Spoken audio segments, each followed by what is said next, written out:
listening to the Post-Apocalyptic Media Podcast, your weekly post-apocalyptic news roundup.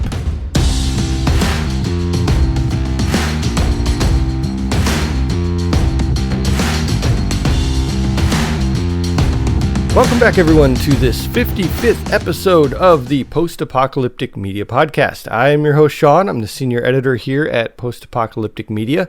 And, I skipped last week because of that whole holiday thing.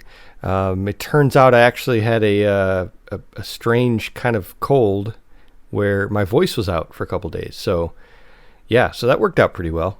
Not really for holidays, but, for the podcast. There's a little bit of catching up to do. Since I was sick, I did have a little bit of time to watch some movies. So that's what most of this is going to be about. It's going to be, we had a couple big movies, not big, but a couple pretty nice sized movies released in the last couple weeks.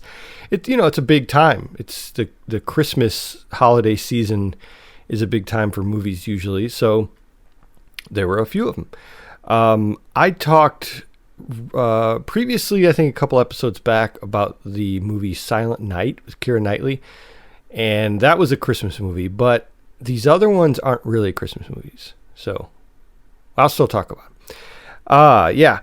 And aside from that, we have regular news, we have all the regular shows that are on, and I say it every time, but I definitely recommend, if you're watching any of these post-apocalyptic TV shows, we're getting really good on the site about covering, reviewing and recapping these shows.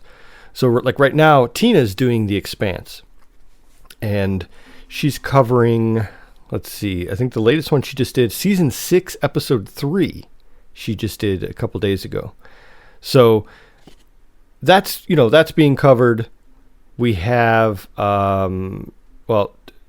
Attack on Titan's coming up soon. It's not here yet. It's actually, let's see, when does that drop? Oh, the 9th. So that's it's about a week, probably about a week away, a week and a half away from when this releases. We also have, at the end of this month, we have Snowpiercer Season 3 on the 24th. That's coming back. I'm excited about that because, I've been covering Snowpiercer since day one. And it was kind of an unexpected surprise. I liked the movie, didn't really know what to expect with the show. Even the first couple episodes were a little hokey. And then it got better. It got better in season 2. And here we go, season 3. And they're already confirmed for a season 4. So I'm excited to see where this goes. You know what I mean? No spoilers or anything, but we're in a pretty crazy predicament right now with the main lead character, or at least the main protagonist that started at the beginning of season 1. So it'll be interesting to see how things pan out. All right, so let's get on with some of this news. So we have, first of all, one of the big things is there's a movie called Mother Android. It has Chloe Grace Moretz in it, and I watched it. I did a little review on it because I was I don't know. What's funny about our site is Derek and Stephanie are very good about saying, if you want to review this, go ahead. If there's room for this content. If you see something you like that's post-apocalyptic, review it. But you don't have to. If you don't like it, you don't have to talk about it. Well, Mother Android was one of those movies. It's on Hulu, and it's one of those movies I liked. I didn't love it, but I figured, I think I'm going to talk a little bit about it. I'm going to talk about kind of what I did like and what I didn't like. So, what is the movie about? Well, basically, like I said, Chloe Grace Moretz is in it. She was in Kick-Ass. She was the little girl in Kick-Ass. She's been in quite a few movies in the last couple years. She's a mother. Well, she's about to be a mother. She's a mother-to-be. She's pregnant. And her, I don't want to say boyfriend because they're kind of like in a situation where they find out she's pregnant at the beginning of the show, the beginning of the movie, and they're a little reluctant about it. He's like, well, whatever decision you want to make, I'll back you. I'm fine with whatever you want to do. He doesn't try to push her one way or another, which is nice. And she doesn't know what she wants to do. She's really conflicted. And then she decides she's going to keep the baby and she decides that this is during the apocalypse, basically. The apocalypse is happening during this time, and what it is, this apocalypse is a revolting of the AI. Robots are basically, androids are basically like butlers and things like that. They kind of help around the house, and they only show this for a little bit at the beginning, which is really weird, because I wanted to see more. I wanted to see more about what we could expect with these androids, where they're at in society. So for a brief moment, we see how these androids react and how they interact with people. We kind of see their superpowers. There's one part where this guy's throwing this ball, and the android's just walking by, this android butler, and he just catches the ball in midair, and they're all like, "Whoa, dude!" And it's a very, very brief introduction to these androids. So we get that. We see that the main character and her baby daddy are pregnant, and they don't know what to do. So then there's this uprising that happens, and the androids go pretty nuts. There's some kind of signal that happens over like TV and radio waves that makes them all kind of turn nuts. And so they have to escape, and they have to escape to Boston. So they're, up in the northeast area of the United States. And so to get there, they have to go through this kind of no man's land, which is all androids. There's no checkpoints. There's no human checkpoints. And these androids are just killing everybody. I mean, it's literally an apocalypse. Well, most of the story, so you have that aspect of it, right? It's the apocalyptic aspect. You have the story where the main character, or the main characters, are kind of in this like boy seeks girl romance. I don't know how else to explain it, but his name is I think it's Algie Smith or Algie Smith, however you pronounce that. He plays a character named Sam, and Chloe Grace Moretz plays a character named Georgia. And so they're kind of getting together, figuring out what they're going to do with this baby. And then they're like, okay, we're going to keep the baby. Let's go to a safe zone and have the baby. They find one safe zone. Then they discover that, things are a little crazy. People are suspicious of everything they do. So they're like, okay, we're going to go to Boston. We're going to, go to the city that's supposed to be a safe zone. So that's the adventure part of the story. He is always just constantly trying to get her approval, which is a little irritating. She's very, well, he even says she's hormonal, and it kind of makes her crazy when he says it. But she's a little on edge, and, understandably. And so it's kind of that dynamic too. The almost romance, because at the beginning they weren't really romantic, and she even said, he's not my boyfriend, he's my friend. And then they kind of go a little further than that, I won't spoil the ending, because there are some really, really great scenes. I mean, there are, from like a post-apocalyptic standpoint, this movie has some great action scenes in it. It has the androids are chasing people down, and there's a great scene that they actually show in the trailer of they're on a motorcycle, and Chloe Grace Moretz is on the back, and she's shooting at these androids that are running after him. And they have these glowing blue eyes, which is seriously the creepiest part of the whole thing. But they're, basically superhumans. They're like super zombies. It's like a zombie movie, but with androids. So that's about it in a nutshell. In my review, I state about how I didn't like the fact that it seems like so much trying to be crammed into a 2-hour movie. It's not even a 2-hour movie. I think it's like an hour and a half or something like that. But they're trying to cram so much of it in there. This love story, this, the whole backstory with that. And then we have the androids, which they just touch on. And then we have the horror part of it. I mean, it is a horror movie. There's some pretty bloody parts in it, which are great. I love those parts. But overall, I just wish it was like another, a half hour longer, maybe.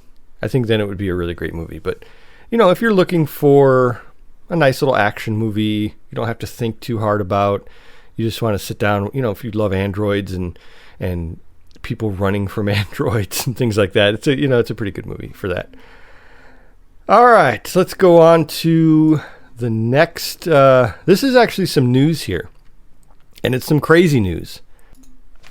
In India, apparently, there's this crazy war going on between monkeys and dogs.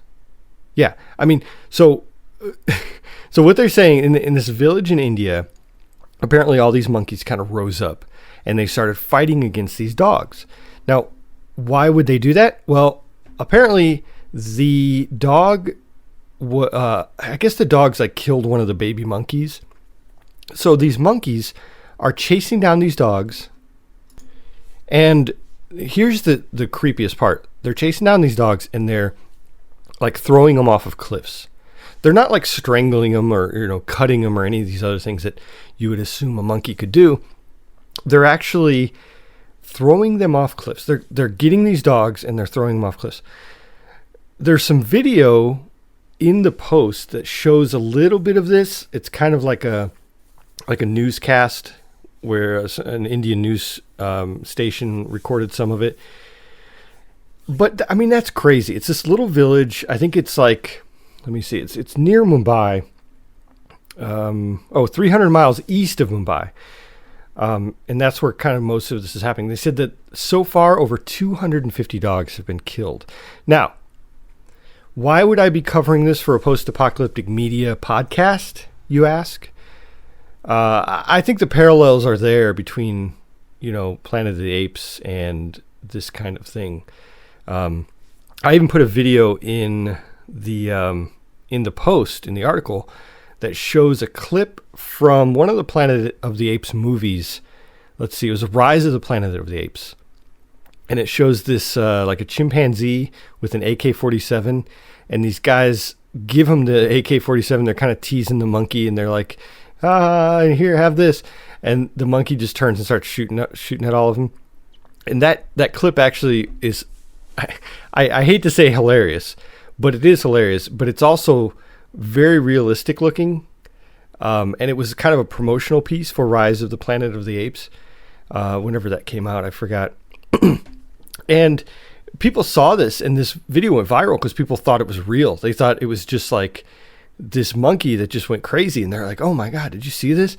And so it worked. It worked as a great promotional piece for this movie. So I included it in the article because it's kind of, minus the AK-47, it's kind of what's happening in India. And it's scary to think. It's scary to think that this can happen, that this kind of, the monkeys will rise up, basically, is what's happening.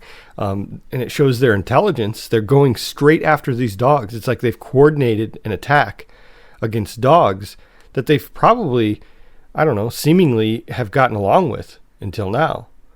And now all of a sudden they're throwing them off cliffs and stuff. So it's crazy stuff over there. Okay, let's go on to the next thing. Station 11.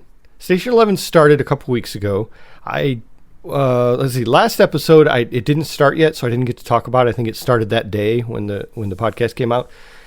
I don't know. It's really good so far. I'm really enjoying it. I was expecting to enjoy it a little bit, and I think there are parts of it that are maybe not the greatest or a little boring, but I have to say they're about 5 episodes in right now, which is about half the season, and they're releasing it every week, I believe. And this is on, let's see. Yeah, it's only available on HBO Max, which is another reason why I kept HBO Max after Dune. So it's only available on HBO Max, and it's about halfway through right at this point. But I really like it. I really enjoy it a lot. It's a great show because it goes along with the story, Station 11, the book itself, and it does a lot of flashbacks. Now, episode 3, if you haven't watched it yet, look out for episode 3. That is an incredible episode. It's one of the best episodes of a show I've seen in a while. I'm really enjoying that. And the other episodes are pretty good too. Like I said, I think we're on 5 now. But yeah, I'm really enjoying that. I think once the season's over, I'll probably talk about it a little bit more. But so far, if you haven't checked it out yet, I would say check it out. It's pretty good. All right. The next, let's see what else we have. Oh, of course, The Matrix Resurrections came out, but I haven't seen it yet. But don't fear, because the the coverage of it on our site is pretty incredible. Stephanie and Derek watched it. They're big fans of The Matrix. and she did a review. She did some other articles about, like answering some of the questions that you might have about the show. Like, one of them, of course, is something we like to do, is how to watch it. Is it on Hulu, Prime Video, Netflix, And of course, the place where you would watch it, again, just like Station 11, is you'd watch it on HBO Max. And it's not available forever. It's only available for like a month, I think, on HBO Max. Which they did that with Dune too, so I don't know. We'll see how that goes. All right, next little bit, and that was a quick one because I don't really know that much about that movie. But I'm sure once we get to that, once I watch it or something, I'll talk more about it. But I did want to talk about this one last movie called Don't Look Up. That came out on Christmas Eve, December 24th. It stars Leonardo DiCaprio and Jennifer Lawrence, and they play some scientists who are basically, so Jennifer Lawrence's character discovers a comet, an asteroid that's coming toward Earth, right? And they call it a planet killer. This thing is the size of Mount Everest, and it's coming straight for Earth. She discovered it. She's very excited about it until she realized, when they did the equations to figure out its speed and all that and its trajectory, they figured that it's coming straight for Earth. So the thing here, the dilemma here, is they have to tell everyone. They have to make sure that the whole world knows, so that they can prepare. They can do something to try to stop it, or they can, spend some time with their loved ones or whatever. They figured they had about 6 months left until this asteroid hit. So, well, it sounds like a logical progression of events, right? Well, they go out and they tell people, they tell the president. The president is played by Meryl Streep, and her son is played by Jonah Hill, which is a really strange, I don't know. He plays a good part. He's kind of, the comedy relief. And this is considered a comedy, which at first was weird to me. I thought, first of all, Leo DiCaprio in a comedy is weird. And like an apocalyptic comedy about an asteroid coming to destroy the Earth. Like what? But it has some funny parts. It's very, I don't know. It's very political.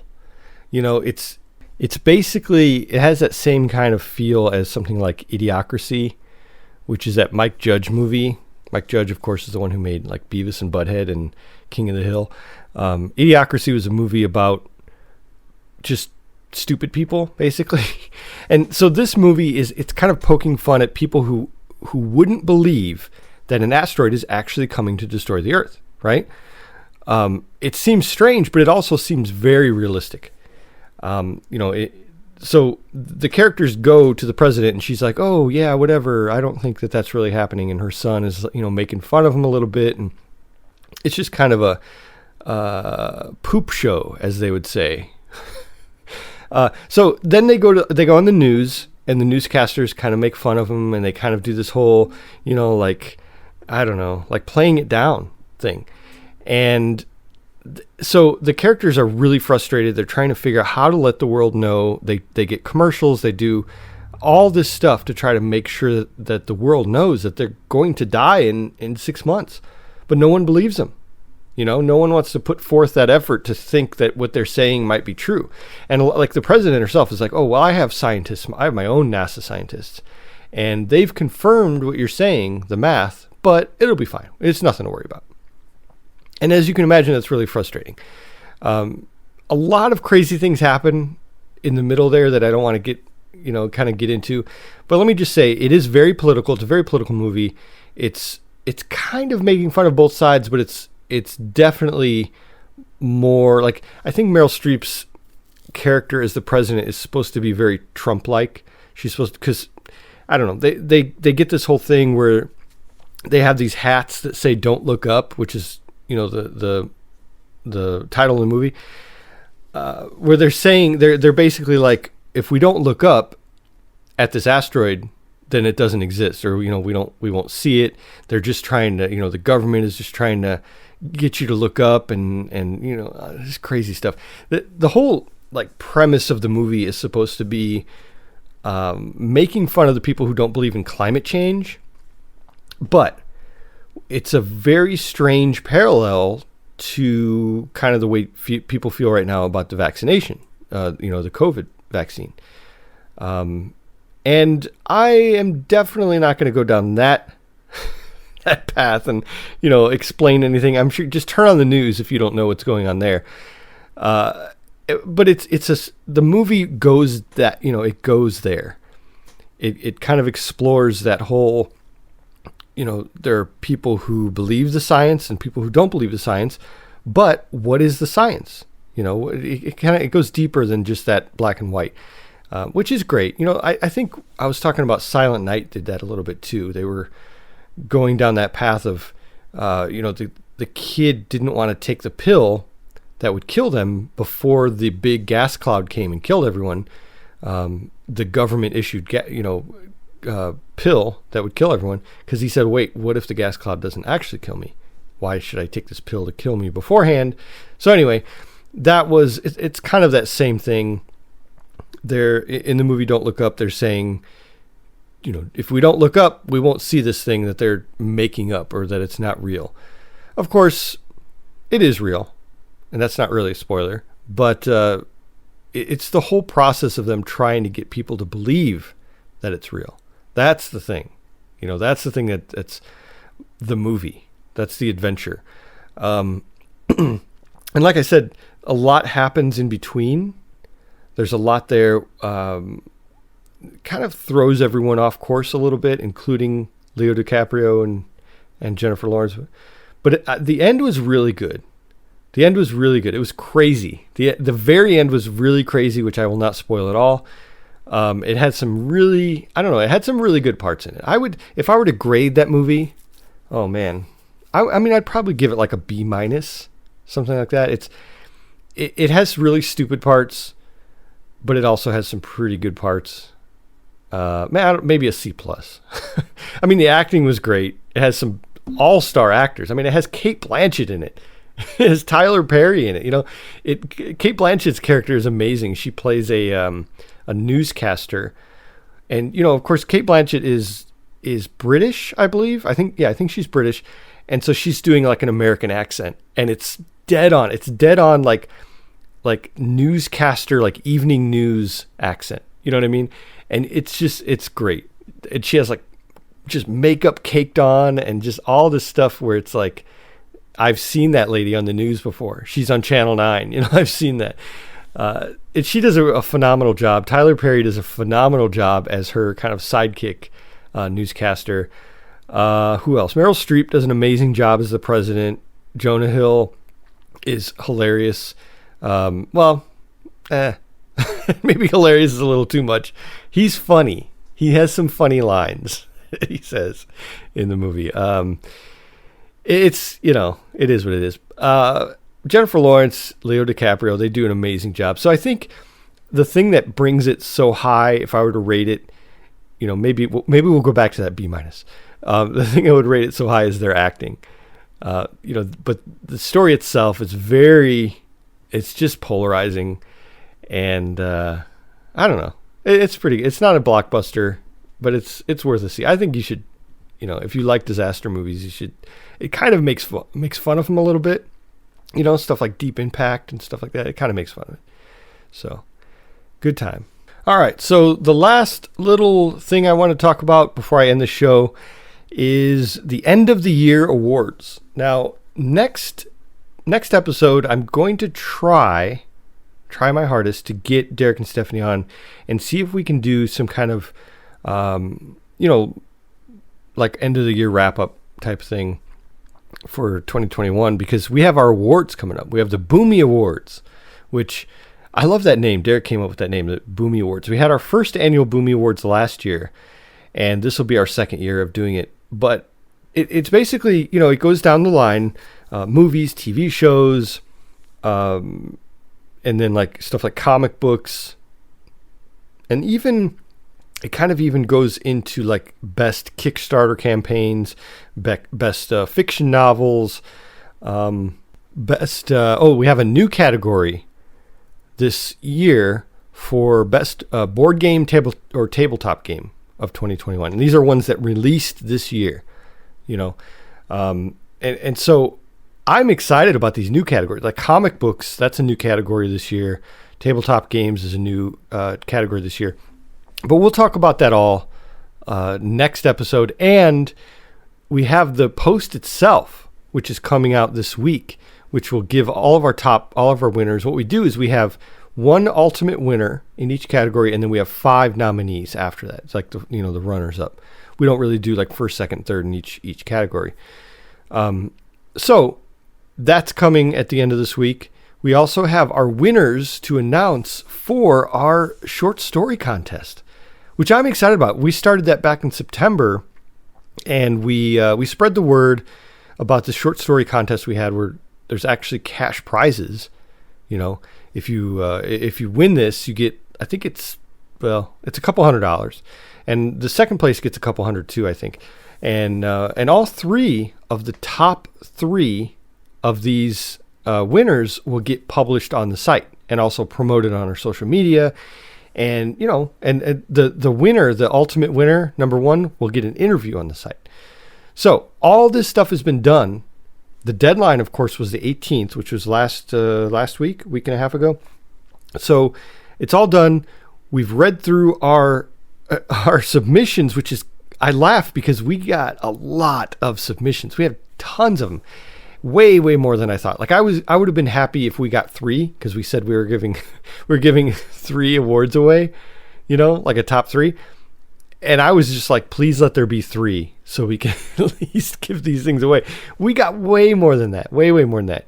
And I'm really excited about that because, I mean, it was a lot of reading, but literally those of us who did the judging on it read over a novel, you know what I mean? And that was a lot of reading in this last week. So we read them, we compared notes, we talked about which ones are our favorite and all that good stuff. And we have the winners. It's all picked out. The article and the stories for each one will go out later this week around the same time that the awards post goes out, because we're going to announce that as well, the winner of that in the awards post. So yeah, I'm proud of where this where the short story contest went, because so many people submitted, had submissions. I'm proud of just the talent, you know what I mean? Just the talent of the people who have written these stories. They're just some amazing stories. And a lot of these short stories I'm reading, and I get to the end and I'm like, I want to read more. Can you do a whole novel of this? So yeah, it's kind of it's this year, this latter part of this year, this was kind of my baby. So it's one of those things where I'm really proud of it. I'm really excited to tell the winner that they won. I'm really excited about that. I'm excited to interview them, and I'm excited to do this again next year. That is for sure, because this was a really cool thing. I love contests and I love writing, so this was right up my alley. So yeah, all that, the announcements for all that, the announcements for the awards, who won what, all of that will be next week. But in the meantime, before you hear me talk about it, the articles will be up that will detail all those winners. So yeah, it's a busy week, end of the week, end of 2021.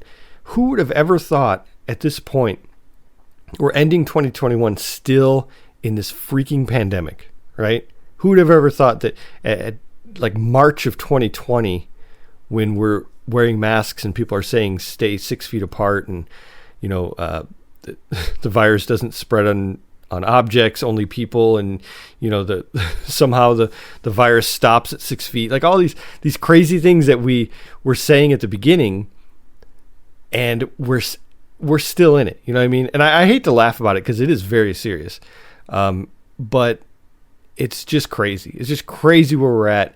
It's crazy that we're still in it. And here is to hoping that 2022 somehow finds an end to this, or else we'll just be in a real pandemic. You know what I mean? Like here I am talking about fake pandemics and fake apocalypses, and we're in one, and it's scary. But it's a little less scary because we're kind of getting used to it, and that That is probably the scariest part. So I'll leave you with that. And I just really appreciate everyone listening. Make sure you check out our social media. Check us out on postapocalyptic.com and check out the show notes for today where I'll have links to everything I talked about. Again, thanks everyone for listening, and stay alive out there and always be ready for the big one.